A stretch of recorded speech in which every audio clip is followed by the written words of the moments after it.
सतगुरु ग्रंथ साहब सच्चे पातशाह जी की पावन ते पवित्र हजूरी दे विच सुभाईमान गुरु प्यारिओ आप सब धनता दे जोग हों, बड़े भाग ने। सतगुरां दी पावन गुरबाणी सुनन दा सानू सुभाग प्राप्त होया है। आओ गुरबाणी विचार आपस विच रल मिल के समझण सुनन दा यतन करिए। विचार दी आरंभता करन तो पहला आपस विच गुरफतेह दी सांझ पाउणी, सब ने प्यार विच भिज के बोलना जी। आखिओ वाहिगुरू जी का खालसा वाहिगुरू जी की फतेह। सो सतगुरां दी किरपा रहमत बख्शिश दे सदका आपां नूं पता कि गुरबाणी दे विच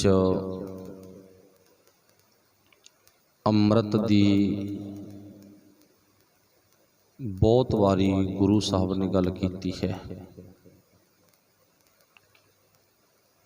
अमृत की है ते अमृत छकण दी विधि ओ की है, इहदे बारे आपां गुरु तो पुछना। अमृत मिलदा कित्थों आ ते किवें प्राप्त करीदा, इहदे बारे आपां गुरु साहिबान नूं पुछना है। गुरु किरपा करे साडे सिख धर्म दी एक मर्यादा, जिस मर्यादा नूं दशमेश पिता धन गुरु गोबिंद सिंह महाराज जी ने बन्निया है, अपनाया है, उसे ही मर्यादा दे वारस गुरु नानक साहब ने मारिया। शिक्का जगत विच नानक निर्मल पंथ चलाया। भाई गुरदास जी ने भी जिक्र किया कि गुरु नानक साहब ने एक बखरा पंथ, निर्मल पंथ वो चलाया है। दशमेश पिता धन गुरु गोबिंद सिंह महाराज ने एक विसाख वाले दिन, एक विसाख नूं 1699 आनंदपुर साहब की धरती, आनंदपुर साहब की धरती ते जिथे अज कल तख्त श्री केसगढ़ साहब की धरती है, उस जगह ते सानू कुछ नवेकलापन, कुछ बखरापन, कुछ निर्मलपन दिता, क्योंकि साडे उस तख्त का नाम,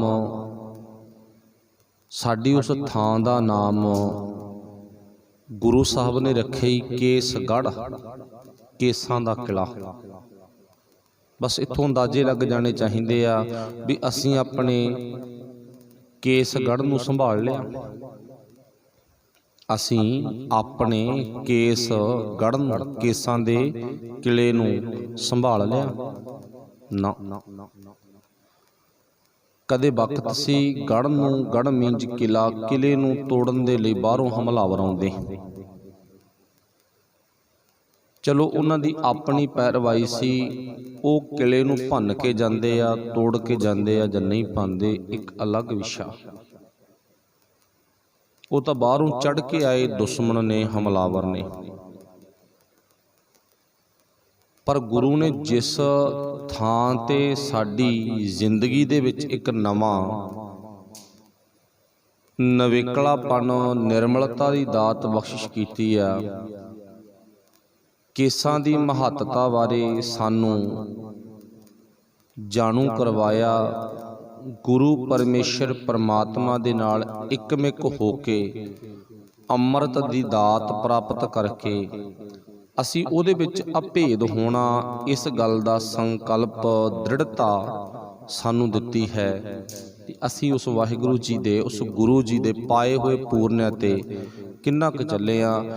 ਅੱਜ ਦੀ ਇਉਂ ਕਹਿ ਲਓ ਪੀੜ੍ਹੀ ਨਵੀਂ, ਜਿਹਨੂੰ ਆਪਾਂ ਜਨਰੇਸ਼ਨ ਕਹਿ ਦਿੰਦੇ ਆ, ਇਹ ਆਪਣੇ ਕੇਸਗੜ੍ਹ ਕਿਲੇ ਦੀ ਭੰਨ ਤੋੜ ਬਾਹਰੋਂ ਆਏ ਦੁਸ਼ਮਣਾਂ ਤੋਂ ਨਹੀਂ ਕਰਵਾ ਰਹੇ, ਖੁਦ ਆਪ ਹੀ ਕਰ ਰਹੇ ਨੇ।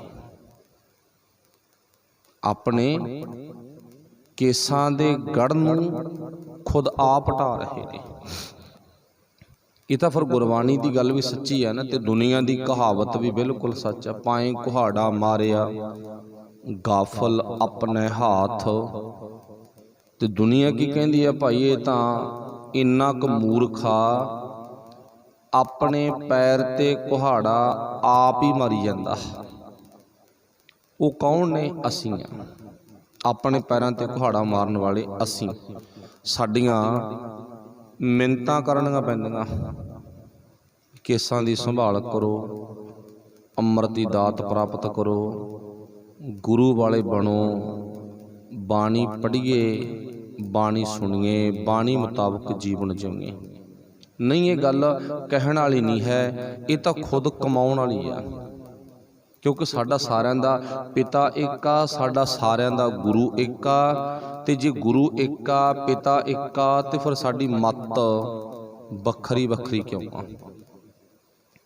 ਸਾਡੇ ਆਪਸ ਵਿੱਚ ਇੰਨੀ ਈਰਖਾ, ਵੈਰ, ਵਿਰੋਧ, ਨਫ਼ਰਤ, ਮਨਮਤ, ਆਪਣੇ ਆਪ ਨੂੰ ਭੰਨਣਾ, ਸਾਬਤ ਸੂਰਤ ਰੱਬ ਕੀ ਭੰਨੇ ਬੇਈਮਾਨ, ਆਪਣੇ ਆਪ ਨੂੰ ਭੰਨਣਾ ਤੇ ਬੇਈਮਾਨ ਅਖਵਾਉਣਾ, ਇਹ ਕਦੋਂ ਕਦਾ ਸਾਡੇ ਜੀਵਨ 'ਚ ਆ ਗਿਆ?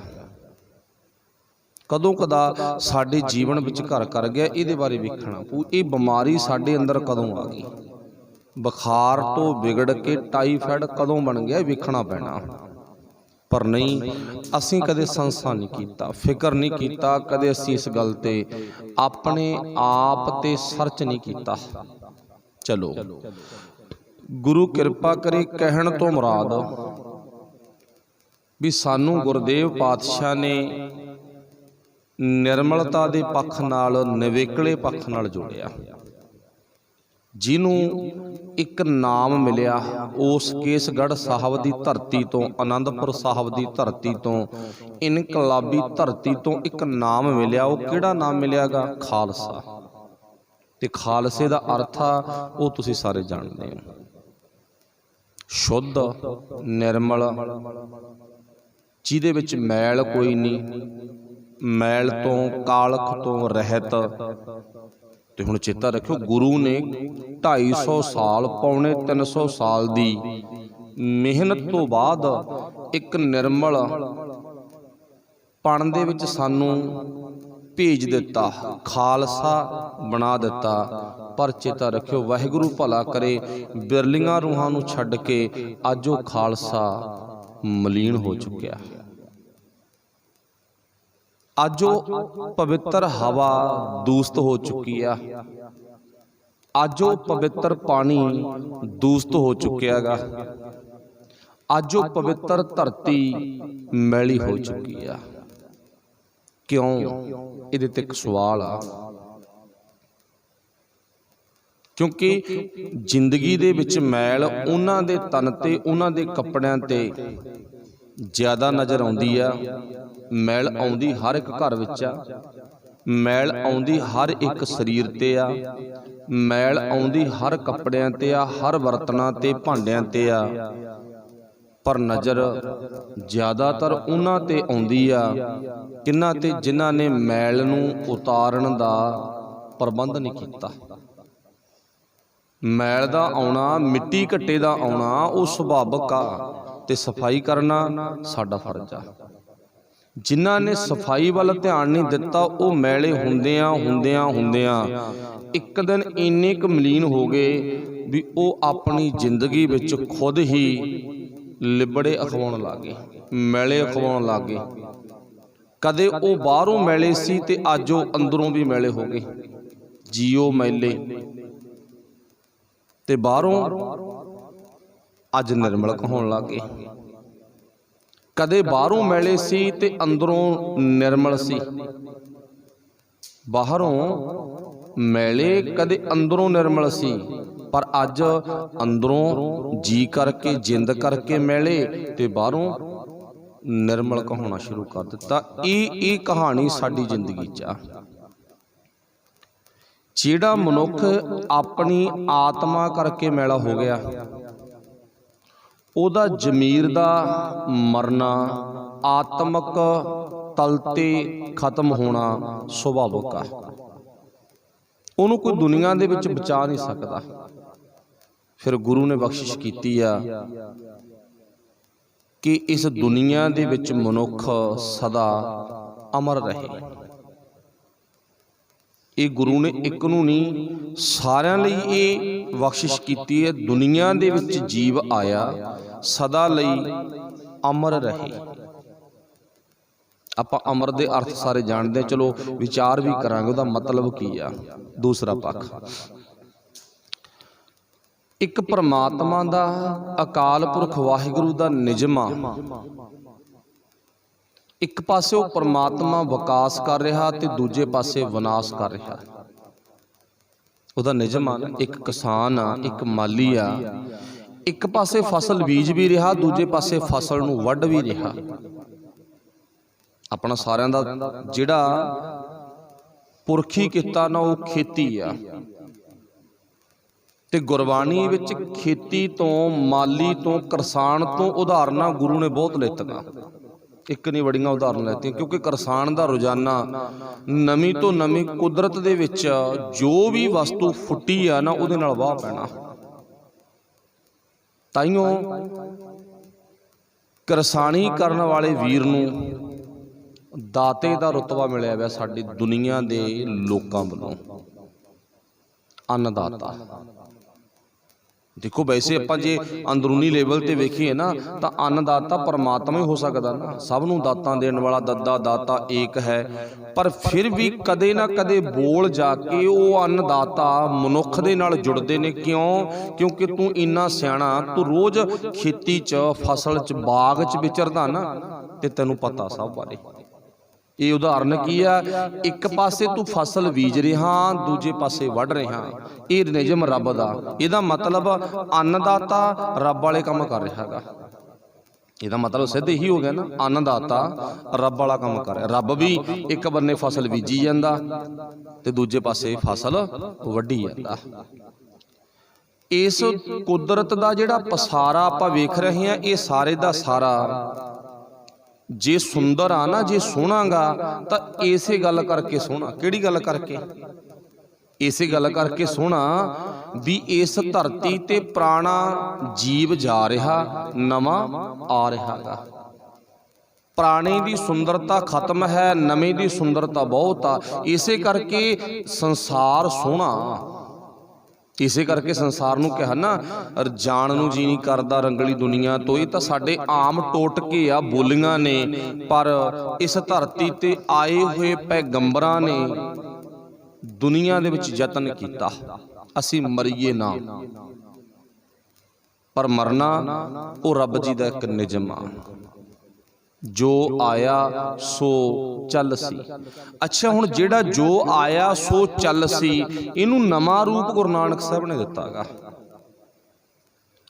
ना मरन वाली कहानी हर एक देवी देवते ते पैगंबर ते जाके ढुकदी आ, पर मरे सब ने, कोई दुनिया ते रहा नहीं। जे साडे गुरु ने भी कहा ना भी तैनू मैं मरण तो बचा लवांगा, तू मरेगा नहीं, तैनू मैं अमृत कर देवांगा, तो चेता रखियो वो गुरु भी शरीर करके चोला छड्ड गया। ये उलझन वाली गल नहीं है, वो गुरु भी छड्ड गया, ਸਰੀਰਕ ਚੋਲਾ ਅਸੀਂ ਵੀ ਜਾਣਾਗਾ। ਹੁਣ ਗੁਰੂ ਨੇ ਨਿਵੇਕਲਾਪਣ ਕਿੱਥੇ ਦਿੱਤਾ? ਪਹਿਲਾਂ ਤਾਂ ਗੁਰੂ ਪਾਤਸ਼ਾਹ ਜੀ ਕਹਿੰਦੇ ਨਾ ਤੂੰ ਅੰਮ੍ਰਿਤ ਲੱਭ। ਮਤਲਬ ਜਿਹੜੀ ਦਵਾਈ ਸਾਨੂੰ ਅਮਰ ਕਰ ਦੇਵੇ, ਮੰਨ ਲਓ ਉਦਾਹਰਨ ਵੀ ਮੈਨੂੰ ਕਿਸੇ ਵੀ ਤਰ੍ਹਾਂ ਦੀ ਕੋਈ ਬਿਮਾਰੀ ਆ, ਭਿਆਨਕ ਬਿਮਾਰੀ ਆ, ਤੇ ਉਹ ਬਿਮਾਰੀ ਦਾ ਇਲਾਜ ਕਰਵਾਉਣ ਦੇ ਲਈ ਮੈਂ ਚੰਗੇ ਤੋਂ ਚੰਗੇ ਵੈਦ ਕੋਲੇ ਗਿਆ, ਡਾਕਟਰ ਕੋਲੇ ਗਿਆ, ਤੇ ਉਹਨੇ ਦਵਾਈ ਦਿੱਤੀ। ਉਹ ਦਵਾਈ ਭਾਵੇਂ ਮੈਨੂੰ ਛਕਣ ਦੇ ਵਿੱਚ ਕੌੜੀ ਲੱਗੇ, ਤਕਲੀਫ ਦੇਵੇ, ਪਰ ਮੈਂ ਜ਼ਰੂਰ ਛਕੂੰਗਾ। ਕਿਉਂ? ਕਿਉਂਕਿ ਉਹਨੇ ਮੈਨੂੰ ਤੰਦਰੁਸਤੀ ਦੇਣੀ ਆ। ਹੁਣ ਦੁਨੀਆ ਦੇ ਲੋਕ ਡਰਦੇ ਨੇ, ਡਰਦੇ ਸੀ ਅਸੀਂ ਮਰੀਏ ਨਾ, ਬਚ ਜੀਏ, ਤੇ ਬਚਣ ਦੇ ਲਈ ਉਪਰਾਲਾ ਕੀਤਾ, ਇੱਕ ਦਵਾਈ ਲੱਭੀ, ਕਹਿੰਦੇ ਵੀ ਆਪਾਂ ਅੰਮ੍ਰਿਤ ਲੱਭੋ। ਉਹ ਦਵਾਈ ਦਾ ਨਾਂ ਅੰਮ੍ਰਿਤ ਆ। ਦਵਾਈ ਲੱਭੋ ਜਿਹੜੀ ਦਵਾਈ ਕਰਕੇ ਆਪਾਂ ਮਰੀਏ ਨਾ। ਤੇ ਉਹ ਦਵਾਈ ਕਿੱਥੋਂ ਲੱਭੀ ਆ? ਆਪਾਂ ਸਾਰੇ ਇਸ ਗੱਲ ਨਾਲ ਸਹਿਮਤ ਹਾਂ। ਤੁਸੀਂ ਜਾਣਦੇ ਹੋ, ਸੁਣਿਆ, ਮੇਰੇ ਨਾਲੋਂ ਤੁਸੀਂ ਜ਼ਿਆਦਾ ਸੁਣਿਆ ਪੜ੍ਹਿਆ ਹੋਵੇਗਾ ਵੀ ਦੇਵਤਿਆਂ ਨੇ ਸਮੁੰਦਰ ਰਿੜਕਿਆ। ਪਤਾ ਨਾ ਆਪਾਂ ਨੂੰ? ਦੇਵਤਿਆਂ ਨੇ ਸਮੁੰਦਰ ਰਿੜਕਿਆ, ਨਿਕਲਿਆ ਕੀ? ਕਹਿੰਦੇ ਵਿੱਚੋਂ ਨਿਕਲਿਆ ਅੰਮ੍ਰਿਤ। ਦੇਵਤਿਆਂ ਨੇ ਰਿੜਕਿਆ ਸਮੁੰਦਰ, ਵਿੱਚੋਂ ਨਿਕਲਿਆ ਅੰਮ੍ਰਿਤ। ਤੇ ਕਹਿੰਦੇ ਦੇਵਤਿਆਂ ਨੇ ਉਹ ਅੰਮ੍ਰਿਤ ਪੀ ਲਿਆ ਤੇ ਅਮਰ ਹੋ ਗਏ। ਇੰਨੀ ਮੇਰੀ ਬਾਤ ਉੱਤੋਂ ਪੈ ਗਈ, ਰਾਤ ਵਾ ਗੱਲ ਕਹਾਣੀ ਖਤਮ। ਇੱਥੇ ਖਤਮ ਹੋ ਗਈ ਨਾ। ਅੱਗੇ ਉਸੇ ਸਮੁੰਦਰ ਚੋਂ ਕਹਿੰਦੇ ਮਦ ਨਿਕਲੀ ਆ, ਸ਼ਰਾਬ ਨਿਕਲੀ ਆ, ਤੇ ਉਹ ਸ਼ਰਾਬ ਉਹ ਕਹਿੰਦੇ ਰਾਖਸ਼ਾਂ ਦੇ ਹੱਥ ਆ ਗਈ। ਉਹ ਰਾਖਸ਼ ਲੈ ਗਏ ਤੇ ਅੰਮ੍ਰਿਤ ਕਰਕੇ ਕਹਿੰਦੇ ਲੜਾਈ ਵੀ ਹੋਈ ਆ ਉਹਨਾਂ ਦੀ। ਚਲੋ ਇਹ ਉਹਨਾਂ ਦੀਆਂ ਗੱਪ ਕਹਾਣੀਆਂ, ਸਾਡਾ ਉਹਦੇ ਨਾਲ ਕੋਈ ਮਤਲਬ ਨਹੀਂ। ਲੜਾਈ ਹੋਈ ਨਹੀਂ ਹੋਈ, ਨਿਕਲਿਆ ਨਹੀਂ ਨਿਕਲਿਆ, ਤੇ ਸਮੁੰਦਰ ਰਿੜਕਿਆ ਨਹੀਂ ਰਿੜਕਿਆ। ਹੁਣ ਤਾਂ ਆਪਾਂ ਨੂੰ ਪਤਾ ਵੀ ਸਮੁੰਦਰ ਤਾਂ ਕਿਸੇ ਕੋਲ ਰਿੜਕ ਹੀ ਨਹੀਂ ਜਾ ਸਕਦਾਗਾ, ਉਹਨੂੰ ਤਾਂ ਹਿਲਾਇਆ ਹੀ ਨਹੀਂ ਜਾ ਸਕਦਾਗਾ। ਕਿਹੜੀ ਮਧਾਣੀ ਆ, ਕਿਹੜਾ ਰੱਸਾ ਗਾ, ਕਿਹਨੇ ਰੱਸਾ ਖਿੱਚਿਆ, ਇਹ ਗੱਪ ਕਹਾਣੀਆਂ ਨੇ। ਤੇ ਜਦੋਂ ਆਪਾਂ ਉਹ ਪਾਸੇ ਨੂੰ ਛੱਡ ਕੇ ਨਾ, ਉਹਨੂੰ ਛੱਡ ਕੇ ਗੁਰੂ ਵਾਲੇ ਪਾਸੇ ਆਵਾਂਗੇ, ਫਿਰ ਗੁਰੂ ਕਹਿ ਦਿੰਦਾਗਾ, ਕੀ ਕਹਿੰਦਾ? ਸੁਰ, ਨਰ, ਮੁਨ, ਜਨ ਅੰਮ੍ਰਿਤ ਖੋਜਦੇ। ਸੁਰ ਦਾ ਮਤਲਬ ਦੇਵਤੇ, ਨਰ ਦਾ ਮਤਲਬ ਮਨੁੱਖ। ਸੁਰ, ਨਰ, ਮੁਨ ਮੋਨੀ ਲੋਕ, ਜਨ ਸੇਵਕ ਲੋਕ। ਹੁਣ ਇੱਥੇ ਚਾਰੇ ਪੰਜੇ ਕੈਟਾਗਰੀ ਦੇ ਲੋਕਾਂ ਦਾ ਨਾਂ ਲੈਤਾ ਗੁਰੂ ਨਾਨਕ ਸਾਹਿਬ ਨੇ। ਕਹਿੰਦੇ ਇਸ ਧਰਤੀ ਤੇ ਬੜੇ ਆਏ, ਬੜੇ ਵੇਖੇ, ਸਭ ਨੇ ਅੰਮ੍ਰਿਤ ਨੂੰ ਲੱਭਿਆ। ਕਮਾਲ ਦੀ ਗੱਲ ਆ, ਮੈਂ ਨਾਲ ਜ਼ਰੂਰ ਗੱਲ ਕਵਾਂਗਾ। ਉਹਨਾਂ ਨੇ ਅੰਮ੍ਰਿਤ ਲੱਭਿਆ, ਖੋਜਿਆ, ਉਹਦੇ ਤੇ ਖੋਜ ਕੀਤੀ, ਕਿੱਥੋਂ ਭਾਲ ਗਏ ਜਿਹਦੇ ਕਰਕੇ ਅਸੀਂ ਅਮਰ ਹੋ ਜਾਈਏ। ਉਹਨਾਂ ਨੂੰ ਮਿਲਿਆ ਨਹੀਂ। ਪਰ ਪਿਆਰ ਵਾਲਿਓ, ਸਾਨੂੰ ਗੁਰੂ ਪਾਤਸ਼ਾਹ ਨੇ ਅੰਮ੍ਰਿਤ ਦਿੱਤਾ, ਪਰ ਅਸੀਂ ਅੰਮ੍ਰਿਤ ਲੈਤਾ ਨਹੀਂ। ਕਿੰਨਾ ਸੌਖਾ ਕਰਤਾ ਨਾ। ਹਰ ਇੱਕ ਮਾਂ-ਬਾਪ ਨੂੰ ਹੁੰਦਾ ਵੀ ਮੈਂ ਭਾਵੇਂ ਔਖਾ ਹੋ ਲਵਾਂ, ਮੇਰੇ ਬੱਚੇ ਸੌਖੇ ਰਹਿਣ। ਹਰ ਇੱਕ ਦੀ ਭਾਵਨਾ ਹੁੰਦੀ ਆ, ਭਾਵੇਂ ਕੋਈ ਗਰੀਬ ਆ ਤੇ ਭਾਵੇਂ ਕੋਈ ਅਮੀਰ ਆ। ਕੁਦਰਤੀ ਤੌਰ ਤੇ ਆ। ਜਿਹੜਾ ਸਾਡਾ ਬਾਪ ਆ ਨਾ, ਜਿਹੜਾ ਸਾਡਾ ਪਿਤਾ, ਤੇ ਉਹਦੇ ਅੰਦਰ ਦੀ ਭਾਵਨਾ ਵੀ ਇਹੀ ਹੈ ਨਾ, ਮੇਰਾ ਆਉਣ ਵਾਲਾ ਪੰਥ ਇਹ ਸੌਖਾ ਰਵੇ। ਤੇ ਸਾਡੇ ਇਤਿਹਾਸਕ ਬੋਲ ਵੀ ਹੈ ਨਾ, ਪੰਥ ਵਸੇ ਮੈਂ ਉਜੜਾਂ, ਮਨ ਚਾਓ ਘਨੇਰਾ। ਇਹ ਦੁਨੀਆ ਦੇ ਬਾਬੇ ਨਹੀਂ ਕਹਿੰਦੇ, ਆ ਰਾਧਾ ਸੁਆਮੀਏ, ਸਰਸੇ ਵਾਲੇ, ਭਨਿਆਰੇ ਵਾਲੇ, ਇਹ ਨਹੀਂ ਕਹਿਣਗੇ, ਲਾਲਾਂ ਵਾਲੇ, ਕੋਈ ਮਰੇਕੋਟਲੇ, ਇਹ ਨਹੀਂ ਕਹਿਣਗੇ ਵੀ ਪੰਥ ਵਾਜੇ ਤੇ ਮੇਰਾ ਡੇਰਾ ਉਜੜ ਜੇ। ਨਾ ਨਾ ਨਾ ਨਾ, ਉਹ ਤਾਂ ਕਹਿੰਦੇ ਡੇਰੇ ਹੀ ਮਸਾਂ ਬਣਾਇਆ ਸੀ, ਤਾਂ ਬਾਹਲੇ ਹਾਲੀ ਬਣਾਇਆਗਾ, ਕਿਵੇਂ ਉਜਾੜ ਦਈਏ ਇਹਨੂੰ ਅਸੀਂ। ਉਹ ਨਹੀਂ ਕਹਿਣਗੇ। ਤਾਂ ਗੁਰੂ ਕਹਿੰਦਾਗਾ ਪੰਥ ਬਸੇ, ਮੇਰੇ ਪੁੱਤ ਧੀ ਬਸਣ, ਮੈਂ ਭਾਵੇਂ ਉਜੜ ਜਾ, ਕੋਈ ਗੱਲ ਨਹੀਂ। ਉਜੜਿਆ ਵੀ ਹੈ, ਕੋਈ ਸ਼ੱਕ ਨਹੀਂ। ਚਲੋ ਕਹਿਣ ਤੋਂ ਮੁਰਾਦ ਹੁਣ ਪਾਤਸ਼ਾਹ ਜੀ ਕਹਿੰਦੇ ਨਾ, ਸੁਰ, ਨਰ, ਮੁਨ, ਜਨ ਅੰਮ੍ਰਿਤ ਖੋਜਦੇ। ਅੰਮ੍ਰਿਤ ਖੋਜਿਆ ਉਹਨਾਂ ਨੇ, ਜਿਨ੍ਹਾਂ ਨੂੰ ਅਸੀਂ ਮੰਨਦੇ ਹਾਂ ਵੀ ਹਾਂ ਉਹ ਦੇਵਤੇ ਨੇ, ਫਲਾਣੇ ਅਮਕੇ ਬਹੁ ਆ, ਉਹਨਾਂ ਨੇ ਖੋਜ ਕੀਤੀ ਪਰ ਮਿਲਿਆ ਨਹੀਂ। ਤੇ ਜੋ ਆਪਾਂ ਪਹਿਲਾਂ ਹਵਾਲਾ ਇੱਕ ਨਿੱਕਾ ਜਿਹਾ ਲੈਤਾ ਨਾ ਵੀ ਸਮੁੰਦਰ ਰਿੜਕਿਆ ਗੱਪ, ਮਿਲਿਆ ਕੋਈ ਨਹੀਂ। ਅੰਮ੍ਰਿਤ ਦੀ ਭਾਲ ਵਿੱਚ ਸਾਰੀ ਉਮਰ ਬਤੀਤ ਕਰ ਦਿੱਤੀ ਪਰ ਮਿਲਿਆ ਕੋਈ ਨਹੀਂਗਾ। ਹੁਣ ਤੁਸੀਂ ਅਗਲੀ ਜਿਹੜੀ ਤੋਕਾ ਨਾ ਉਹ ਵਿੱਚ ਐਡ ਕਰਕੇ ਇਸ ਗੱਲ ਨੂੰ ਸਮਝ ਜਾਵੋਗੇ ਅੰਮ੍ਰਿਤ ਮਿਲਿਆ ਕਿੱਥੋਂ, ਅੰਮ੍ਰਿਤ ਮਿਲਿਆ ਕਿੱਥੋਂ। ਹੁਣ ਇੱਥੇ ਦੋ ਸਵਾਲ ਖੜੇ ਹੋ ਗਏ, ਉਹ ਕਿਹੜਾ ਅੰਮ੍ਰਿਤ ਆ ਜਿਹੜਾ ਮਿਲਿਆ ਨਹੀਂ, ਉਹ ਕਿਹੜਾ ਅੰਮ੍ਰਿਤ ਆ ਜਿਹੜਾ ਗੁਰੂ ਨੂੰ ਸੁਭਾਵਕ ਹੀ ਮਿਲ ਗਿਆ। ਹੁਣ ਗੁਰੂ ਸਾਹਿਬ ਜੀ ਅੱਗੇ ਕੀ ਲਿਖਦੇ ਨੇ, ਆਹ ਭਾਈ ਚਾਰੇ ਪੰਜੇ ਕੈਟਾਗਰੀ ਦੇ ਲੋਕ ਅੰਮ੍ਰਿਤ ਖੋਜਦੇ ਰਹੇ ਪਰ ਪ੍ਰਾਪਤ ਨਹੀਂ ਹੋਇਆ। ਸੁਰ ਨਰ ਮੁਨ ਜਨ ਅੰਮ੍ਰਿਤ ਖੋਜਦੇ, ਸੋ ਅੰਮ੍ਰਿਤ ਗੁਰ ਤੇ ਪਾਇਆ। ਕਿੱਥੋਂ ਮਿਲਿਆ? ਬਸ ਛੋਟੀ ਜੀ ਮਿਹਨਤ ਨਾਲ ਹੀ ਇੱਥੋਂ ਗੁਰੂ ਕੋਲੋਂ ਮਿਲ ਗਿਆ। ਉਹ ਤਾਂ ਸੋ ਅੰਮ੍ਰਿਤ ਗੁਰ ਤੇ ਪਾਇਆ, ਸੋ ਉਹ ਅੰਮ੍ਰਿਤ। ਹੁਣ ਥੋੜੇ ਜਿਹੇ ਅੰਮ੍ਰਿਤ ਦੇ ਅਰਥ ਕਰ ਲਈਏ। ਇੱਥੇ ਆਪਾਂ ਆੜੇ ਤੇ ਟਿੱਪੀ ਇਹਨੂੰ ਅਲੱਗ ਕਰ ਲਓ, ਅੱਗੇ ਜਮਾ ਦੀ ਨਿਸ਼ਾਨੀ ਪਲੱਸ ਦੀ ਨਿਸ਼ਾਨੀ ਪਾ ਕੇ ਪਿੱਛੇ ਲਿਖ ਦੋ ਮ੍ਰਿਤ। ਹੁਣ ਜਿਹੜਾ ਮ੍ਰਿਤ ਲਿਖਿਆ ਨਾ ਉਹਦਾ ਹਿੰਦੀ ਦੇ ਮੁਤਾਬਕ ਅਰਥ ਬਣ ਗਿਆ ਮ੍ਰਿਤੂ, ਮੌਤ। ਆੜਾ ਅਲੱਗ ਕੀਤਾ ਹੋਇਆ ਆਪਣਾ। ਤੇ ਆੜੇ ਦਾ ਅਰਥ ਕੀ ਆ? ਆੜਾ ਭਾਵੇਂ ਕੱਲਾ ਹੀ ਆ ਪਰ ਉਹਦਾ ਪੂਰਾ ਅਰਥ ਬਣ ਗਿਆ ਅਮਰ, ਨਾ ਮਰਨ ਵਾਲਾ। ਗੁਰੂ ਨੇ ਸਾਨੂੰ ਉਹ ਅੰਮ੍ਰਿਤ ਦਿੱਤਾ, ਉਹ ਦਵਾਈ ਦਿੱਤੀ ਆ ਜਿਹੜੀ ਦਵਾਈ ਲੈਣ ਨਾਲ ਬੰਦਾ ਕਦੇ ਮਰਦਾ ਨਹੀਂ ਹੈ, ਅਮਰ ਹੋ ਜਾਂਦਾਗਾ। ਆ ਮਰ, ਨਾ ਮਰਨ ਵਾਲਾ, ਅੰਮ੍ਰਿਤ ਨਾ ਮਰਨ ਵਾਲਾ, ਜਿਹਦੀ ਜ਼ਿੰਦਗੀ ਵਿੱਚ ਮੌਤ ਨਾਂ ਦੀ ਚੀਜ਼ ਹੀ ਨਹੀਂ ਹੈ। ਅੱਛਾ, ਹੁਣ ਸਾਡੇ ਅੰਦਰ ਇਹ ਭੁਲੇਖਾ ਪੈ ਜਾਊਗਾ ਕਿ ਸਰੀਰ ਕਰਕੇ ਜਿਉਂਦੇ ਰਹਾਂਗੇ ਅਸੀਂ। ਇੱਥੇ ਫਿਰ ਗੁਰੂ ਨੂੰ ਨਾਂਹ ਦੇ ਵਿੱਚ ਸਿਰ ਹਿਲਾਉਣਾ ਪਊ। ਨਹੀਂ ਪੁੱਤ, ਭੁਲੇਖਾ ਨਾ ਖਾ ਜੀ, ਕਿਤੇ ਦੇਖੀ ਕਿਤੇ ਤੂੰ ਇਸ ਗੱਲ ਤੇ ਤੌਖਲਾ ਖਾ ਜਾਵੇਂ। ਸਰੀਰ ਕਰਕੇ ਮੌਤ ਜ਼ਰੂਰ ਆਊਗੀ, ਫਿਰ ਦੁਬਾਰਾ ਸਰੀਰ ਕਰਕੇ ਮੌਤ ਇਹ ਉਹਨਾਂ ਨੂੰ ਵੀ ਆਈ ਆ ਜਿਨ੍ਹਾਂ ਨੇ ਅੰਮ੍ਰਿਤ ਦੀ ਦਾਤ ਦਿੱਤੀ ਆ, ਉਹਨਾਂ ਨੂੰ ਵੀ ਆਈ ਆ। ਅਸੀਂ ਫਿਰ ਕਿਉਂ ਡਰੀਏ? ਨੌਵੇਂ ਪਾਤਸ਼ਾਹ ਨੇ ਕਿਹਾ ਨਾ, ਚਿੰਤਾ ਤਾਂ ਕੀ ਕੀਜੀਐ ਜੋ ਅਨਹੋਣੀ ਹੋਏ। ਚਿੰਤਾ ਤਾਂ ਤੂੰ ਤਾਂ ਕਰ ਜੇ ਤੇਰੇ ਕੱਲੇ ਨਾਲੇ ਕਹਾਣੀ ਵਾਪਰੇ, ਵੀ ਤੇਰੇ ਟੱਬਰ 'ਚ ਹੀ ਮਰੇ ਆ ਜਿੰਨੇ ਮਰੇ ਨੇ, ਬਾਕੀਆਂ ਦੇ ਘਰਾਂ 'ਚ ਤਾਂ ਮਰੇ ਹੀ ਕੋਈ ਨਹੀਂਗਾ। ਚਿੰਤਾ ਤੂੰ ਤਾਂ ਕਰ, ਇਹ ਤਾਂ ਕਹਾਣੀ ਸਭ ਤੇ ਢੁਕਦੀ ਆ। ਕੋਈ ਸਾਲ ਪਹਿਲਾਂ ਵਗ ਜਾਂਦਾ, ਕੋਈ ਸਾਲ 2 ਸਾਲ ਮਗਰੋਂ ਵਗ ਜਾਂਦਾ। ਸਰੀਰਕ ਮੌਤ ਬੇਟਾ ਜੀ ਗੁਰੂ ਸਾਹਿਬ ਕਹਿੰਦੇ ਜ਼ਰੂਰ ਆਵੇਗੀ, ਪਰ ਇੱਥੇ ਮੌਤ ਕਿਹੜੀ ਨਹੀਂ ਆਵੇਗੀ? ਆਹ ਮੌਤ ਨਹੀਂ ਆਉਂਦੀਗੀ। ਲੱਭ, ਲੋਭ, ਅਹੰਕਾਰ ਚੁੱਕਾ, ਸਤਿਗੁਰੂ ਭਲਾ ਪਾਇਆ। ਹੁਣ ਇੱਥੇ ਆਹ ਮੌਤ ਨਹੀਂ ਆਉਂਦੀ ਗੁਰੂ ਦੇ ਸਿੱਖ ਦੇ ਜੀਵਨ 'ਚ। ਉਹਦੇ ਅੰਦਰ ਲੱਭ ਮੀਨਜ ਲਾਲਚ, ਲਾਲਚ ਦੀ ਮੌਤ ਉਹਦੇ ਨੇੜੇ ਵੀ ਨਹੀਂ ਆਉਂਦੀ।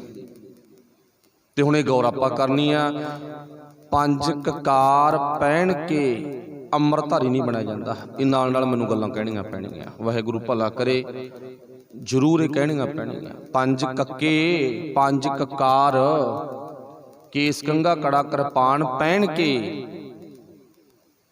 ਅਸਲੀ ਅੰਮ੍ਰਿਤਧਾਰੀ ਨਹੀਂ ਬਣਿਆ ਜਾਂਦਾ। ਅਸਲੀ ਅੰਮ੍ਰਿਤਧਾਰੀ ਤਾਂ 5 ਕੱਕਿਆਂ ਦੀ ਰਹਿਤ ਅੰਦਰ ਵਸਾਉਣ ਨਾਲ ਬਣਿਆ ਜਾਂਦਾ ਹੈਗਾ। ਰਹਿਤ ਕੀ ਆ?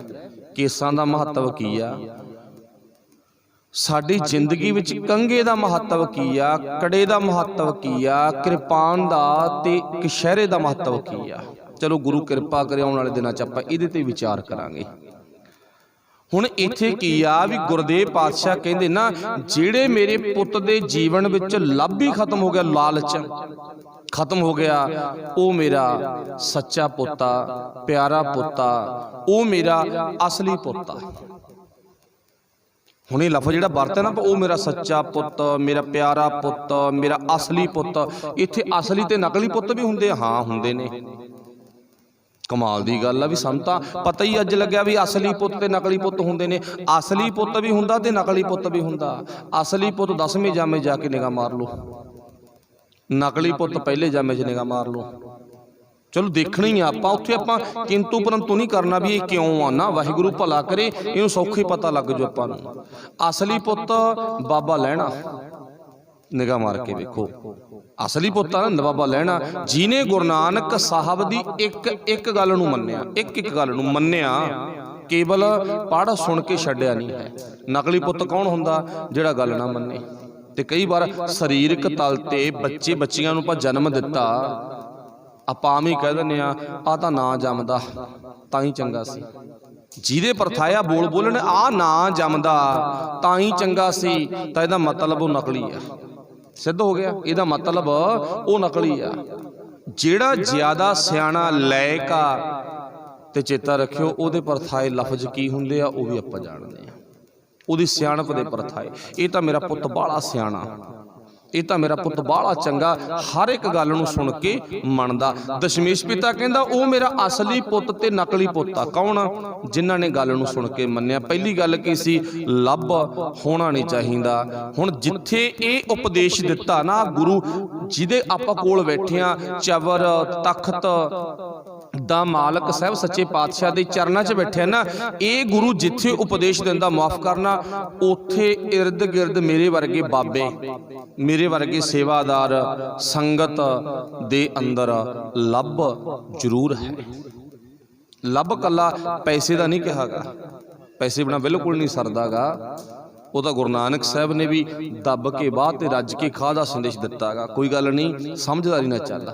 ਲੱਭ ਲਾਲਚ ਕਿਸੇ ਵੀ ਚੀਜ਼ ਦਾ ਹੋ ਸਕਦਾ, ਚਲੋ ਇੰਨੀ ਕਾਫੀ ਹੈ। ਲਾਲਚ ਕਿਸੇ ਵੀ ਚੀਜ਼ ਦਾ, ਕਿਸੇ ਵੀ ਚੀਜ਼ ਦਾ। ਅੱਛਾ, ਲੋੜ ਪੂਰੀ ਕਰਨੀ ਸਾਡਾ ਸਾਰਿਆਂ ਦਾ ਫਰਜ਼ ਆ। ਖਾਲੀ ਥਾਂ ਨੂੰ ਭਰਨਾ ਉਹ ਸਾਡਾ ਸਾਰਿਆਂ ਦਾ ਫਰਜ਼ ਆ। ਲਾਲਚ ਵਿੱਚ ਜ਼ਿੰਦਗੀ ਜਿਉਣੀ ਉਹ ਇੱਕ ਅਲੱਗ ਵਿਸ਼ਾ। ਤੇ ਅੱਜ ਦਾ ਸਿੱਖ ਵਾਹਿਗੁਰੂ ਭਲਾ ਕਰੇ ਬਿਰਲਿਆਂ ਨੂੰ ਛੱਡ ਕੇ ਲਾਲਚੀ ਹੋ ਗਿਆ। ਜਿਵੇਂ ਆਪਾਂ ਗੱਲ ਪਹਿਲਾਂ ਕਹੀ ਸੀ ਨਾ, ਗੁਰੂ ਨੇ 250 ਸਾਲ ਦੀ ਮਿਹਨਤ ਤੋਂ ਬਾਅਦ ਖਾਲਸਾ ਨਾਮ ਦਿੱਤਾ, ਨਿਰਮਲ ਨਾਮ ਦਿੱਤਾ, ਸ਼ੁੱਧ ਨਾਮ ਦਿੱਤਾ, ਤੇ ਅੱਜ ਉਹ ਖਾਲਸਾ ਮੈਲਾ ਹੋ ਚੁੱਕਿਆ। ਅੱਜ ਉਹ ਖਾਲਸਾ ਲੱਭ ਕਰਕੇ, ਲਾਲਚ ਕਰਕੇ ਆਪਸ ਵਿੱਚ ਲੜੀ ਜਾਂਦਾ, ਆਪਸ ਵਿੱਚ ਲੜੀ ਜਾਂਦਾ। ਜਿਹਨੂੰ ਗੁਰੂ ਗੋਬਿੰਦ ਸਿੰਘ ਮਹਾਰਾਜ ਨੇ ਕਿਹਾ ਸੀ ਨਾ, ਰਹਿਤ ਪਿਆਰੀ ਮੁਝ ਕੋ ਸਿੱਖ ਪਿਆਰਾ ਨਹੀਂ, ਮੈਨੂੰ ਰਹਿਤ ਪਿਆਰੀ ਆ, ਸਿੱਖ ਨਹੀਂ ਪਿਆਰਾ। ਜਿਹਨੂੰ ਦਸ਼ਮੇਸ਼ ਪਿਤਾ ਨੇ ਕਿਹਾ ਨਾ, ਖਾਲਸਾ ਮੇਰੋ ਰੂਪ ਹੈ ਖਾਸ, ਜਿਹਨੂੰ ਗੁਰੂ ਸਾਹਿਬ ਨੇ ਕਿਹਾ ਖਾਲਸਾ ਮੇਰਾ ਰੂਪ ਆਗਾ। ਅੱਛਾ, ਜਿਹੜਾ ਖਾਲਸਾ ਗੁਰੂ ਦਾ ਰੂਪ ਆ, ਰੂਪ ਰੂਪ ਨਾਲ ਹੀ ਲੜੀ ਜਾਂਦਾ, ਰੂਪ ਰੂਪ ਨਾਲ ਲੜੀ ਜਾਂਦਾ। ਕਦੇ ਨਿਗਾਹ ਮਾਰੋ ਆਪਣੇ ਆਪ ਤੇ, ਆਪਾਂ ਤਾਂ ਦੇਖਣਾ ਹੀ ਆ ਸਾਰਾ ਕੁਛ। ਬਸ ਦੋ ਅੱਖਾਂ ਦਿੱਤੀਆਂ, ਦੋ ਨੱਕ, ਦੋ ਕੰਨ, ਦੋ ਹੱਥ, ਦੋ ਪੈਰ। ਗੁਰੂ ਪਾਤਸ਼ਾਹ ਨੇ, ਪਰਮੇਸ਼ਰ ਨੇ ਸਾਨੂੰ ਅੰਗ ਦਿੱਤੇ ਨੇ। ਕਦੇ ਹੱਥ ਆਪਸ ਵਿੱਚ ਲੜੇ ਆ? ਦੋਨੇ ਹੱਥਾਂ ਦੋਨਾਂ ਦਾ ਇੱਕੋ ਹੀ ਰੂਪ ਆ, ਦੋਨੇ ਹੱਥ। ਚਲੋ ਇੱਕ ਸਰੀਰਕ ਤੌਰ ਤੇ ਕੋਈ ਬਿਮਾਰੀ ਉਹ ਵੱਖਰੀ ਗੱਲ ਆ, ਵੀ ਇੱਕ ਹੱਥ ਨੂੰ ਕੋਈ ਕਿਸੇ ਤਰ੍ਹਾਂ ਦੀ ਮਰ ਜਾ, ਉਹ ਇੱਕ ਅਲੱਗ ਵਿਸ਼ਾ। ਪਰ ਦੋਨੇ ਹੱਥਾਂ ਦਾ ਨਕਸ਼ਾ ਇੱਕ ਆ, ਦੋਨਾਂ ਦਾ ਨਕਸ਼ਾ ਇੱਕੋ ਹੀ ਹੈ ਨਾ। ਅੱਛਾ, ਦੋਨਾਂ ਦਾ ਰੂਪ ਇੱਕ ਆ, ਨਕਸ਼ਾ ਇੱਕ ਆ, ਪਰ ਇਧਰਲਾ ਹੱਥ ਇਧਰਲੇ ਨਾਲ ਕਦੇ ਲੜਿਆ ਨਹੀਂ। ਜੇ ਲੜਿਆ ਤਾਂ ਦੇਖਿਓ, ਕਦੇ ਨਿਗਾਹ ਮਾਰ ਕੇ ਵੇਖੋ। ਸਾਡੀ ਉਮਰ 40 ਸਾਲ ਦੀ ਹੋ ਗਈ, 60 ਦੀ ਹੋ ਗਈ, 17 ਦੀ ਹੋ ਗਈ, ਵੀ 17 ਸਾਲਾਂ ਦੇ ਵਿੱਚ ਮੇਰਾ ਇਧਰਲਾ ਹੱਥ ਇਧਰਲੇ ਨਾਲ ਲੜਿਆ ਕਦੇ? ਜੇ ਲੜਿਆ ਫਿਰ ਰੂਪ ਨਾਲ ਲੜ ਪਏ, ਸੁਭਾਵਿਕ ਗੱਲ ਆ। ਦੋ ਅੱਖਾਂ ਦਿੱਤੀਆਂ, ਕਦੇ ਸੱਜੀ ਅੱਖ ਖੱਬੀ ਅੱਖ ਨਾਲ ਲੜੀ ਹੈ ਕਦੇ? ਨਿਗਾਹ ਮਾਰ ਕੇ ਵੇਖਿਓ, ਮਾਰੂਗਾ ਨਿਗਾਹ ਭਲਾ। 60 ਸਾਲਾਂ ਦੇ ਤਜਰਬੇ 'ਚ ਨਿਗਾਹ ਮਾਰੋ ਵੀ ਇਧਰਲੀ ਅੱਖ ਕਦੇ ਇਧਰਲੀ ਇਹਦੇ ਘਰੇ ਆਈ ਹੈ ਡਾਂਗ ਲੈ ਕੇ, ਵੀ ਤੂੰ ਦੱਸ ਮੇਰੇ ਨਾਲ ਵੀ ਟੇਢੀ ਵੀ ਕੀ ਝੱਕਦੀ ਹੈ, ਕੀ ਗੱਲ ਦੱਸਗਾ ਭਲਾ? ਨਾ, ਆਈ ਨਹੀਂ, ਹੈ ਨਾ।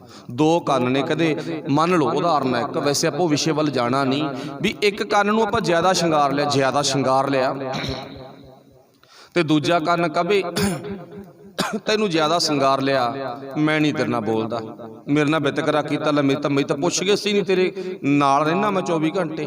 ਨਾ, ਕੰਨ ਵੀ ਨਹੀਂ ਲੜੇ। ਲੱਤਾਂ ਆਪਸ ਵਿੱਚ ਲੜੀਆਂ ਕਦੇ? ਨਾ, ਲੜੀਆਂ ਨਹੀਂ। ਅੱਛਾ, ਲੱਤਾਂ ਪੈਰਾਂ ਦਾ, ਹੱਥਾਂ ਦਾ, ਕੰਨਾਂ ਦਾ, ਅੱਖਾਂ ਦਾ ਆਪਸੀ ਇੱਕ ਰੂਪ ਆ, ਇੱਕ ਰੂਪ ਦੇ ਇਹ ਬਣਾਏ ਹੋਏ ਅੰਗ ਕਦੇ ਲੜੇ ਨਹੀਂ, ਕਦੇ ਵੀ ਨਹੀਂ ਲੜੇਗੇ। ਪਰ ਖਾਲਸਾ ਦਸ਼ਮੇਸ਼ ਪਿਤਾ ਨੇ ਕਿਹਾ ਮੇਰਾ ਰੂਪ ਆ, खालसा मेरा रूप आ, खालसा मेरो रूप है खास, खालसे मैं हूं करूं निवास। ये पांच वचन कहे ना, ते खालसा किन्ना क लड़दा ज निगाह मार के वेखो, डांगो सोटी। बस गौर ही करनी है, पता भी अमृत की करदा गा, अमृत की आ, अमृत सानू किवें जिउंदे रखदा, आ गल्लां करके अमृत जिउंदे रखदा। खालसा तां लालच करके लड़ी जांदा, वो कहंदा मैं ना किते घट रह जा, दूजा कहंदा किते मैं ना घट रह जा। एक खालसे ने मर्यादा होर बना ली, दूजे ने होर बना ली। एक कहंदा असीं आ दिन मनावांगे, तूं आ दिन मना। आपस विच ही मतभेदी मिलदी, पाट गए, खिलर गए। ते सियाणिਆਂ दी कलम लिखदी आ, मनुख नूं दो चीज़ां मारदियां ने, एक नशा, एक फुट। नशा साडे च आम आ, आपस विच फुट साडे च आम आ। फुट दुफाड़, निमरता जीवन विचों खत्म आ गई। चलो गुरु किरपा करे असी एक होइए, बेनती है बस। खालसा मेरो रूप है खास, ते खालसे विच लालच नहीं हुंदा गा। ये तो साडियां कलमां इतिहास दियां लिखदियां ने, ठोकरां नवाबियां नूं मारे तेरा खालसा। कदे का साडे दिमाग दे विचों सवाल, वो प्रश्न आ जाण भी ये गल कदों किवें कही आ। आपां अगे चल गए। पातशाह ने लिखिया सी, लब लोभ अहंकार चूका। वो तां लब तो, लोभ तो, हंकार तो, विषे विकारां तो दूर हुंदा।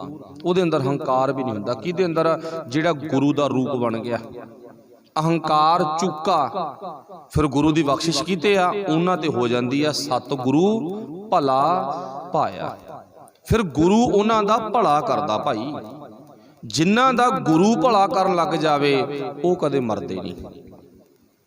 जिन्हां दा फिर दोबारा गुरु भला करन लग जावे, बंदा भला करदा ना, बंदा भला करदा बंदे दा। मन लो सौखा समझ आ जाओ अपने ध्यान च, लीडर कहंदा की कहंदा, मैं भाई तुहाडा सारिआं दा भला करदा। अच्छा, जिहड़ा कहंदा ना भला करदा, वो बुरा भी करदा गा। निगाह मार के देखियो, भले दे नाल बुरा भी जुड़िया होया। जिहड़ा भला करन दी गल करदा ना, वो बुरा भी कर रहा गा। पर गुरु जे कहंदा ना मैं भला सोचदा तेरा, वो सच्चों ही भला सोचदा, वो बुरा नहीं करदा। बंदा बंदे दा अज भला करदा ना, ते कल नूं बुरा भी करू। बंदे दा सुभाअ, आदत है इहदी, ते गुरु दी आदत नहीं है। पर गुरु कहंदा तू शर्तां दे अधीन आ जा, मैं तेरी जिंदगी विच तैनूं ना मरण तो बचा लूंगा। फिर गुरु ना सानूं विषे विकारां दी मौत दे विच फसण नहीं दिंदा, लब दी मौत विच फसण नहीं दिंदा। गुरु दी किरपा सदका साडे जीवन च संतोख आ जावे, ते संतोख दी पावर बहुत वड्डी हुंदी आ। ते जिन्हां दे जीवन च संतोख आ गया ना, वो कदे खत्म नहीं हुंदेगे। बस पहले पातशाह तो लेके दशमेश पिता तक, बंदा सिंह बहादुर तक निगाह मार लो, संतोख साडे गुरु साहिबानां च किन्ना क सी। गुरु दे सिखां च संतोख सबर किन्ना क सी। इत्थे अर्थ की बन गई, लब लोभ दी जिंदगी जिउणी, मौत दी जिंदगी जिउणी आ, मरे होयां दी जिंदगी जिउणी आ।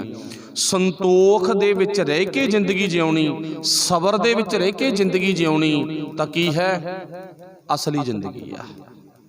शरीरक मौत जां शरीरक दा जिउणा, इनू अध्यात्मक तल ते जिंदगी जां अणजिंदगी नहीं मन्निया जांदा।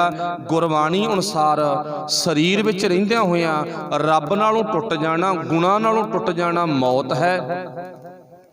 शरीर विच रहिंदियां होइयां गुण वध तो वध पैदा कर लैणे, गुरु तो पुछ के मत लैके, इनू असली जिंदगी कहते हैं। ये जिंदगी गुरु नानक दे घर चों मिलदी आ। ये जिंदगी तो भगत कबीर साहब कोले है, भगत रविदास जी कोले, भगत परमानंद, भगत रामानंद, भगत जयदेव, चलो 15 भगतां कोले, भट्टां कोले, सिखां कोले, गुरु साहिबानां कोले ये जिंदगी है। कदे भी वो 35 महापुरख जिन्हां दी बाणी गुरु ग्रंथ साहिब दे विच दर्ज आ, आपस विच कदे लड़े नहीं। ये सबूत पए ने गुरबाणी दे विच। क्यों? एक दी गल दूजा कटदा नहीं। इत्थे मैं गल करदी तुसीं देहली टप्पण सार कट दूंगा तां गल गलत आ। हाँ, गलत नूं गलत कहना जरूर चाहिदा, सही नूं सही कहना जरूर चाहिदा। ਇਹ ਪੱਖ ਨਹੀਂ ਵੀ ਗਲਤ ਨੂੰ ਆਪਾਂ ਸਹੀ ਕਹੀਏ ਤੇ ਸਹੀ ਨੂੰ ਆਪਾਂ ਗਲਤ ਕਹੀਏ। ਜਿੱਥੇ ਗਲਤ ਆ ਤਾਂ ਗਲਤ ਆ, ਜਿੱਥੇ ਸਹੀ ਆ ਤਾਂ ਸਹੀ ਆ। ਪਰ ਗੁਰੂ ਸਾਹਿਬਾਨਾਂ ਦੀ ਬਾਣੀ ਦੀ ਤਰਤੀਬ ਹੀ ਐਸੀ ਆ ਜਿੱਥੇ ਇੱਕ ਭਗਤ ਨੇ ਦੂਜੇ ਭੱਟ ਦੀ ਗੱਲ ਨੂੰ, ਭੱਟ ਨੇ ਭਗਤ ਦੀ ਗੱਲ ਨੂੰ, ਸਿੱਖ ਨੇ ਗੁਰੂ ਦੀ ਗੱਲ ਨੂੰ ਤੇ ਗੁਰੂ ਨੇ ਸਿੱਖ ਦੀ ਗੱਲ ਨੂੰ ਕਦੇ ਕੱਟਿਆ ਨਹੀਂ ਹੈ। ਤੇ ਸਾਡਾ ਹਾਲ ਕੀ ਆ? ਗੁਰੂ ਗੱਲ ਕਹਿ ਦਿੰਦਾ ਅਸੀਂ ਕੱਟ ਦਿੰਦੇ ਆ। ਗੁਰੂ ਕਹਿੰਦਾ ਧਾਗੇ ਤੇ ਵੀ ਤੇ ਨਹੀਂ ਪਾਉਣੇ ਸੀ, ਕੰਘਾ ਕੜਾ ਕਿਰਪਾਨ ਵੀ ਪਾਇਆ, ਕਹਿੰਦੇ ਡੌਲੇ ਨਾਲ ਧਾਗਾ ਵੱਲੋਂ, ਕਹਿੰਦੇ ਫਿਰ ਕੀ ਹੁੰਦਾ, ਕਹਿੰਦੇ ਕਿਹੜਾ ਦੇਖਣਾ ਕਿਸੇ ਨੂੰ। ਕੱਟਤੀ ਗੱਲ। ਦੱਸੋ ਹੁਣ ਵਿਚਾਰਧਾਰਾ ਮਿਲੂ? ਸੋਚਣ ਵਾਲੀ ਗੱਲ ਆ ਨਾ। ਗੁਰੂ ਕਹਿੰਦਾ ਮੜਾ ਮਸਾਨ ਨਾ ਜਾਈ ਤੇ ਸਾਨੂੰ ਨਹੀਂ ਸਰਦਾ। ਗੁਰੂ ਕਹਿੰਦਾ ਨਸ਼ੇ ਨਹੀਂ ਕਰਨੇ, ਕਹਿੰਦੇ ਚੰਗਾ ਫਿਰ ਅੰਮ੍ਰਿਤ ਛਕ ਲੈਣਾ, ਸ਼ਰਾਬ ਪੀਣ ਤੋਂ ਹਟ ਕੇ ਕਹਿੰਦੇ ਗੋਲੀ ਕਦੀ ਖਾ ਲਿਆ ਕਰਾਂਗੇ ਤਾਂ ਕੀ ਫਰਕ ਪੈਂਦਾ। ਕਹਿੰਦੇ ਜਰਦਾ ਛੱਡਤਾ, ਕਹਿੰਦੇ ਨੂੰ ਸੌਂਫ ਖਾ ਲਿਆ ਕਰ। ਨਸ਼ਾ ਕੋਈ ਵੀ ਆ, ਇਹ ਨਹੀਂ ਵੀ ਸੌਂਫ ਨਸ਼ਾ ਨਹੀਂ, ਨਸ਼ਾ। ਪਰ ਚੇਤਾ ਰੱਖਿਓ, ਇੱਕ ਨੂੰ ਛੱਡ ਕੇ ਦੂਜੇ ਦਾ ਆਦੀ ਹੋਣਾ ਉਹ ਨਸ਼ਾ ਹੀ ਆ, ਚਾਹੇ ਕੁਛ ਵੀ ਆ। ਤੇ ਗੁਰੂ ਕਹਿੰਦਾ ਤੇਰੀ ਦੇਹ ਨੂੰ ਨਸ਼ਾ ਨਾ ਹੋਵੇ। ਨਸ਼ੇ ਤੋਂ ਭਾਵ ਸਮਝਦੇ ਆ ਨਾ, ਮੰਨ ਲਓ ਕੱਲ ਨੂੰ ਸਾਨੂੰ ਜੇਲ੍ਹ ਜਾਣਾ ਪੈ ਗਿਆ, ਉੱਥੇ ਸਾਡੇ ਮਨ ਭਾਉਂਦੇ ਪਦਾਰਥ ਥੋੜੀ ਮਿਲਣਗੇ ਵੀ ਤੂੰ ਕੀ ਖਾਣਾ ਤੇ ਤੈਨੂੰ ਕੀ ਚਾਹੀਦਾ। ਉੱਥੇ ਤਾਂ ਅਗਲੇ ਨੇ ਆਪਣੀ ਮਰਜ਼ੀ ਅਨੁਸਾਰ ਦੇਣੇ ਆ। ਨਸ਼ਾ ਉਹ ਜੋ ਸਾਡਾ ਮਨ ਭਾਉਂਦਾ ਕੰਮ ਕਰਦਾ ਹੈਗਾ। ਇੱਕ ਲੋੜ ਆ, ਰੋਟੀ ਦੀ ਲੋੜ ਆ, ਦੁੱਧ ਚਾਹ ਦੀ ਲੋੜ ਆ, ਪਾਣੀ ਦੀ ਲੋੜ ਆ, ਕੱਪੜਿਆਂ ਦੀ ਲੋੜ ਆ, ਹਰ ਇੱਕ ਚੀਜ਼ ਦੀ ਲੋੜ ਆ। ਲੋੜ ਵਿੱਚ ਰਹਿਣਾ ਜ਼ਿੰਦਗੀ ਹੈ। ਚਲੋ ਕਹਿਣ ਤੋਂ ਮੁਰਾਦ ਗੁਰੂ ਸਾਹਿਬ ਜੀ ਕਹਿੰਦੇ ਆ ਅੰਮ੍ਰਿਤ ਆ ਭਾਈ। ਸੁਰ ਨਰ ਮਨ ਜਨ ਅੰਮ੍ਰਿਤ ਖੋਜਦੇ, ਸੋ ਅੰਮ੍ਰਿਤ ਗੁਰ ਤੇ ਪਾਇਆ। ਪਾਇਆ ਅੰਮ੍ਰਿਤ ਗੁਰ ਕਿਰਪਾ ਕੀਨੀ, ਪਾਇਆ ਅੰਮ੍ਰਿਤ ਗੁਰ ਕਿਰਪਾ ਕੀਨੀ। ਗੁਰੂ ਦੀ ਕਿਰਪਾ ਸਦਕਾ ਆ ਅੰਮ੍ਰਿਤ ਮਿਲਦਾ। ਕਿਹੜਾ ਅੰਮ੍ਰਿਤ? ਸੱਚਾ ਮਨ ਵਸਾਇਆ। ਆ ਅੰਮ੍ਰਿਤ ਦਾ ਨਾਂ ਗਾ। ਅੰਮ੍ਰਿਤ ਦਾ ਨਾਂ ਕੀ ਆ? ਸੱਚਾ ਮਨ ਵਸਾਇਆ। ਸੱਚ ਨੂੰ ਆਪਣੇ ਮਨ 'ਚ ਵਸਾਉਣਾ, ਅੰਮ੍ਰਿਤ ਛਕਣਾ। ਤੇ ਇੱਕ ਪੰਜ ਕਕਾਰ ਪਏ ਨੇ, ਇਹ ਪਹਿਲੀ ਕਾਰਵਾਈ ਆ। ਪੰਜ ਪਿਆਰੇ ਜੋ ਅਗਵਾਈ ਕਰਦੇ ਨੇਗੇ ਉਸ ਕਾਰਵਾਈ ਦੀ। ਗੁਰੂ ਗੋਬਿੰਦ ਸਿੰਘ ਮਹਾਰਾਜ ਪੰਜ ਪਿਆਰਿਆਂ ਦੇ ਰੂਪ 'ਚ ਖੁਦ ਪ੍ਰਵੇਸ਼ ਹੁੰਦਾ, ਹਾਜ਼ਰ ਹੁੰਦਾ। ਪੰਜ ਪਿਆਰਿਆਂ ਦੇ ਰੂਪ 'ਚ ਉਹਨੇ ਸਾਨੂੰ ਸਬਕ ਸਿਖਾਉਣਾ, ਸਾਨੂੰ ਕੁਝ ਮਰਜ਼ਾਦਾ ਦ੍ਰਿੜ ਕਰਵਾਉਣੀ ਆ, ਸਾਨੂੰ ਕੁਝ ਰੋਜ਼ ਦੇ ਕਰਨ ਵਾਲੇ ਕੰਮ ਦ੍ਰਿੜ ਕਰਵਾਉਣੇ ਨੇ, ਸਾਨੂੰ ਕੁਝ ਰੋਜ਼ ਦੇ ਛੱਡਣ ਵਾਲੇ ਕੰਮਾਂ ਤੋਂ ਮਨਾ ਕਰਨਾ ਪੰਜ ਪਿਆਰਿਆਂ ਦੇ ਰੂਪ 'ਚ। ਉਹ ਪੰਜ ਪਿਆਰੇ ਅਕਾਲ ਤਖਤ ਨੂੰ ਸਮਰਪਿਤ ਹੋਣ, ਕਿਸੇ ਬਾਬੇ ਦੇ ਨਾ ਹੋਣ। ਇਹ ਨਾ ਹੋਵੇ ਕੋਈ ਰੂਮੀ ਵਾਲੇ ਪੰਜ ਪਿਆਰੇ ਭੇਜੇ, ਕੋਈ ਪੁੱਛੋ ਤੋਂ ਭੇਜਦੇ, ਕੋਈ ਬੱਧਨੀ ਕਲਾਂ ਠਾਠ ਤੋਂ ਭੇਜਦੇ। ਆਪਾਂ ਨੂੰ ਕੋਈ ਡਰ ਨਹੀਂ, ਕੋਈ ਕੁਛ ਨਹੀਂ ਕਰ ਸਕਦਾ ਹੈਗਾ। ਇਹਨਾਂ ਨੇ ਲੋਕਾਂ ਨੇ ਜ਼ਿਆਦਾ ਵਿਗਾੜ ਪਾਇਆ ਸਾਡੀ ਜ਼ਿੰਦਗੀ 'ਚ। ਇਹ ਉਹਨਾਂ ਦੇ ਪੰਜ ਪਿਆਰੇ ਨਹੀਂ ਚੱਲਦੇ ਕਿ ਵੀ ਇਹ ਉੱਥੇ ਅਲੱਗ ਮਰਜ਼ਾਦਾ ਦੱਸ ਕੇ ਆਉਣਾ। ਇਹ ਉਹ ਪੰਜ ਪਿਆਰੇ ਹੁਣ ਜਿਹੜੇ ਅਕਾਲ ਤਖਤ ਨੂੰ ਸਮਰਪਿਤ ਨੇ, ਭਾਵ ਗੁਰੂ ਦੀ ਮੱਤ ਨੂੰ ਸਮਰਪਿਤ ਹੋਣ, ਕੋਈ ਵੀ ਹੋਵੇ ਉਹ। ਬਸ ਇੱਥੇ ਫਿਰ ਗੁਰੂ ਗੋਬਿੰਦ ਸਿੰਘ ਮਹਾਰਾਜ ਪੰਜ ਪਿਆਰਿਆਂ ਦੇ ਵਿੱਚ ਉਹ ਦ੍ਰਿੜ ਕਰਵਾਉਂਦਾ, ਸਾਡਾ ਪਹਿਲਾ ਦਾਖਲਾ ਐਡਮਿਸ਼ਨ ਆ। ਐਡਮਿਸ਼ਨ ਤੋਂ ਬਾਅਦ ਕੰਮ ਆ ਕਰਨੇ ਆ, ਸੰਤੋਖੀ ਜੀਵਨ, ਵਿਸ਼ੇ ਵਿਕਾਰਾਂ ਤੋਂ ਮੁਕਤੀ ਵਾਲਾ ਜੀਵਨ। ਤੇ ਉਹ ਅੰਮ੍ਰਿਤ ਕਿਹੜਾ? ਜਿਹੜੇ ਜੋਗੀ ਨਾਥ ਸੁਰ ਨਰ ਮਨ ਜਨ ਭਾਲਦੇ ਫਿਰਦੇ ਸੀ। ਉਹ ਅੰਮ੍ਰਿਤ ਕਿਹੜਾ? ਉਹ ਭਾਲਦੇ ਫਿਰਦੇ ਸੀ ਮਰਨੋਂ ਬਚ ਜੀਗੇ। ਉਹਨਾਂ ਨੂੰ ਦਵਾਈ ਨਹੀਂ ਮਿਲੀ ਮਰਨ ਤੋਂ ਬਚਣ ਦੀ, ਮਰ ਗਏ, ਖਤਮ ਹੋ ਗਏ। ਤੇ ਬਚਿਆ ਕੌਣ ਆ? ਜਿਹਨੇ ਸੱਚੇ ਨੂੰ ਆਪਣੇ ਮਨ 'ਚ ਵਸਾ ਲਿਆ।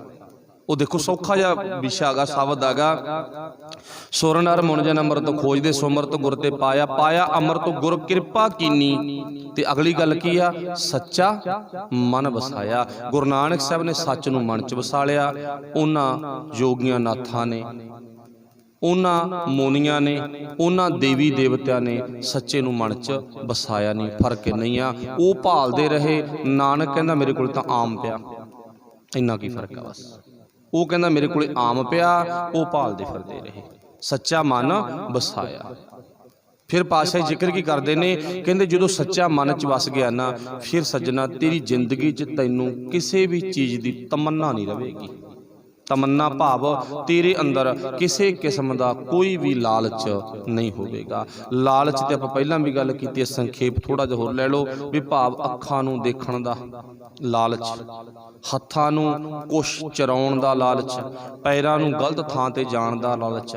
ਲਾਲਚ ਤੋਂ ਭਾਵ ਰਸ ਤੋਂ ਮੁਕਤ ਜ਼ਿੰਦਗੀ, ਜਿਹਨੂੰ ਆਪਾਂ ਚਸਕੇ ਵੀ ਕਹਿ ਦਿੰਦੇ ਹਾਂ। ਚਸਕਾ ਲਫ਼ਜ਼ ਨਹੀਂ ਮਾੜਾ। ਇੱਕ ਵਾਰੀ ਮੈਨੂੰ ਕੋਈ ਵੀਰ ਕਹਿੰਦਾ ਤੂੰ ਚਸਕਾ ਨਾ ਕਿਹਾ ਕਰ। ਚਸਕਾ ਤਾਂ ਰਸ ਦਾ ਨਾਂ ਗਾ, ਪਰ ਸਾਡੀ ਸਮਝ ਤੋਂ ਹੀਣਾ ਪੱਖ ਹੈਗਾ। ਜਿਵੇਂ ਨਗਰ ਕੀਰਤਨ ਅੱਜ ਆ ਪਰ ਅਸਲੀ ਨਾਮ ਜਲੂਸ ਆ, ਤੇ ਜਦ ਆਪਾਂ ਕਹੀਏ ਆਪਾਂ ਜਲੂਸ ਕੱਢਣਾਗਾ ਤੇ ਲੋਕ ਕੀ ਕਹਿਣਗੇ, ਇਹ ਗਲਤ ਬੋਲਦਾਗਾ। ਨਹੀਂ, ਉਹ ਸ਼ਬਦਾਵਲੀ ਬੜੀ ਵਧੀਆ ਸੀ ਪਰ ਸਾਡੀ ਸਮਝ ਵਿੱਚ ਨਾ ਆਉਣ ਕਰਕੇ ਉਹ ਵਿਗੜ ਗਈ। ਭਾਵ ਮਨੁੱਖ ਆਪਣੀ ਜ਼ਿੰਦਗੀ 'ਚ ਰਸਾਂ ਤੋਂ ਕਸਾਂ ਤੋਂ ਮੁਕਤ ਹੋ ਜਾਵੇ, ਇਹ ਜ਼ਿੰਦਗੀ ਨੂੰ ਗੁਰੂ ਸਾਹਿਬ ਕਹਿੰਦੇ ਨੇ ਅੰਮ੍ਰਿਤ ਭਰੀ ਜ਼ਿੰਦਗੀ ਹੈ। ਸੱਚਾ ਮਨ ਵਸਾਇਆ ਜੀ ਜੰਤ ਸਭ ਤੁਧ ਉਪਾਏ, ਇੱਕ ਵੇਖ ਪਰਸਨ ਆਇਆ। ਫਿਰ ਕੀ ਲਿਖਿਆ, ਜੀ ਇਹ ਧਰਤੀ ਤੇ ਜਿੰਨੇ ਵੀ ਨੇ, ਜੰਤ ਜੀ ਜੰਤ ਸਭ ਤੁਧ ਉਪਾਏ, ਤੈਂ ਪੈਦਾ ਕੀਤੇ ਨੇ। ਪਰ ਆ ਦੋ ਕੈਟਾਗਰੀ ਦੇ ਲੋਕ ਨੇ ਜਿਹੜੇ ਤੈਨੂੰ ਦੇਖਣ ਆਉਂਦੇ ਨੇ। ਜੀ ਜੰਤ ਸਭ ਤੁਧ ਉਪਾਏ, ਇੱਕ ਤੋਂ ਭਾਵ ਇੱਥੇ ਬਹੁਤ ਜ਼ਿਆਦਾ, ਇੱਕ ਵੇਖ, ਇੱਕ ਤੈਨੂੰ ਵੇਖਣ ਆਉਂਦਾ। ਸ਼ਾਬਾਸ਼ ਦਾ ਪਾਤਰ ਆ ਜਿਹੜਾ ਵੇਖਣ ਵੀ ਆ ਜਾਂਦਾ। ਉਹਨਾਂ ਨੂੰ ਤਾਂ ਚੰਗਾ ਹੀ ਆ ਜਿਹੜੇ ਵੇਖਣ ਨਹੀਂ ਆਉਂਦੇ। ਇੱਕ ਵੇਖ, ਦੂਜਾ ਪਰਸਨ ਆਇਆ। ਪਰਸਨ ਤੋਂ ਭਾਵ ਟੱਚ ਹੋਣਾ। ਬਹੁਤਿਆਂ ਦੀ ਭਾਵਨਾ ਉਹ ਹੁੰਦੀ ਆ ਮੈਂ ਗੁਰੂ ਨਾਲ ਟੱਚ ਹੋ ਜਾਵਾਂ। ਕਈ ਵਾਰ ਸਰੀਰਕ ਤਲ ਤੇ ਵੀ ਭਾਵਨਾ ਨਾ, ਬੰਦਾ ਹੱਥ ਮਿਲਾਉਂਦਾ, ਗਲਵੱਕੜੀ ਪਾਉਂਦਾ, ਭਾਵ ਉੱਥੇ ਕੀ ਮੰਨਿਆ ਜਾਂਦਾ, ਜ਼ਿਆਦਾ ਪਿਆਰ। ਹੱਥ ਮਿਲ ਗਿਆ, ਅੱਛਾ ਕੋਈ ਮਾੜਾ ਮੋਟਾ ਜਾਣਦਾ ਨਾ, ਉਹਨੂੰ ਆਪਾਂ ਦੂਰੋਂ ਫਤਿਹ ਬੁਲਾ ਦਿੰਦੇ ਹਾਂ। ਥੋੜਾ ਬਹੁਤਾ ਜਾਣਦਾ ਕਿਵੇਂ ਆ, ਇੰਨੀ ਗੱਲ ਕਹਿ ਕੇ ਸਾਰ ਦਿੰਦੇ ਆ। ਥੋੜਾ ਜ਼ਿਆਦਾ ਜਾਣਦਾ, ਥੋੜੀ ਗੱਲਬਾਤ ਵੱਧ ਹੋ ਜਾਂਦੀ ਆ। ਜ਼ਿਆਦਾ ਨੇੜੇ ਆ, ਹੱਥ ਮਿਲਾ ਲਿਆ। ਉਦੋਂ ਵੱਧ ਨੇੜੇ ਆ ਤਾਂ ਆਪਾਂ ਉੱਥੇ ਗਲਵੱਕੜੀ ਪਾ ਕੇ ਮਿਲ ਪਏ। ਇਹ ਹੁਣ ਨੇੜੇ ਦੀ ਨਿਸ਼ਾਨੀ ਆ। ਇੱਕ ਵੇਖਣ ਆਇਆ, ਉਹਦੇ ਅੰਦਰ ਥੋੜਾ ਪਿਆਰ ਆ। ਇੱਕ ਟੱਚ ਹੋਣਾ ਆ। ਤੇ ਹੁਣ ਟੱਚ ਕਿਵੇਂ ਹੋਇਆ ਜਾਊਗਾ? ਇੱਕ ਨਾ ਮੱਕੇ ਮਦੀਨੇ ਦੇ ਵਿੱਚ ਪੱਥਰ ਲੱਗਿਆ ਹੋਇਆ ਹੈਗਾ। ਚਲੋ ਆਪਣਾ ਸਮਾਂ ਵੀ ਨੇੜੇ ਲੱਗ ਗਿਆ। ਉਹ ਪੱਥਰ ਨੂੰ ਹਰ ਇੱਕ ਮੁਸਲਮਾਨ ਉਸ ਅਸਥਾਨ ਤੇ, ਉਹਨਾਂ ਦੇ ਆਪਣੇ ਪਾਕ ਪਵਿੱਤਰ ਅਸਥਾਨ ਤੇ ਜਾਣ ਤੋਂ ਪਹਿਲਾਂ ਉਹ ਚੁੰਮਦੇ ਨੇ, ਮੂੰਹ ਲਾਉਂਦੇ ਨੇ। ਹਰ ਇੱਕ, ਚਾਹੇ ਕੋਈ ਹੈਗਾ, ਉਹਨਾਂ ਦੀ ਆਪਣੀ ਭਾਵਨਾ, ਆਪਣੀ ਮੱਤਾ, ਆਪਣੀ ਮਰਜ਼ਾਦਾ। ਚਲੋ ਉਹਦੇ ਆਪਣੀ ਕੋਈ ਟਿੱਕਾ ਟਿੱਪਣੀ ਨਹੀਂ, ਅਗਲੇ ਦੀ ਮੱਤ ਆ, ਜੋ ਮਰਜ਼ੀ ਕਰਨ, ਪਰ ਉਹ ਉਹਨਾਂ ਦੀ ਇੱਕ ਪਿਆਰ ਦੀ ਭਾਵਨਾ। ਮੰਨ ਲਓ ਆਪਾਂ ਉੱਥੇ ਸ਼ੰਕਾ ਕਰਾਂਗੇ ਵੀ ਕਮਾਲ ਦੀ ਗੱਲ ਆ, ਸਾਰੇ ਫਿਰ ਤੋਂ ਪੱਥਰ ਝੂਠਾ ਹੋਇਆ ਪਿਆ ਹੋਊਗਾ। ਹਾਂ ਹੈ ਤਾਂ ਝੂਠਾ, ਕੋਈ ਸ਼ੱਕ ਨਹੀਂ, ਪਰ ਜੇ ਉਹ ਝੂਠਾਪਣ ਵੇਖਣਾ ਤਾਂ ਖੰਡੇ ਵਾਟੇ ਨੂੰ ਜਦੋਂ ਮੂੰਹ ਲਵਾਉਂਦੇ ਨੇ ਉਦੋਂ ਸਾਰਿਆਂ ਨੂੰ ਇੱਕ ਵਾਟੇ ਨੂੰ ਮੂੰਹ ਲੱਗਦਾ ਵਾ। ਤੇ ਆਪਣੇ ਅੰਦਰ ਵੀ ਉਹ ਮਤਭੇਦ ਉਸ ਟਾਈਮ ਤੇ ਹੁੰਦਾ ਨਹੀਂ। ਹਾਂ ਕੋਈ ਭੈਣ, ਕੋਈ ਵੀਰ ਹੋਊਗਾ ਜਿਹੜਾ ਡਰਦਾ ਰਹੂ ਵੀ ਮੈਂ ਤਾਂ ਮੂੰਹ ਨਹੀਂ ਲਾਉਂਦਾਗਾ।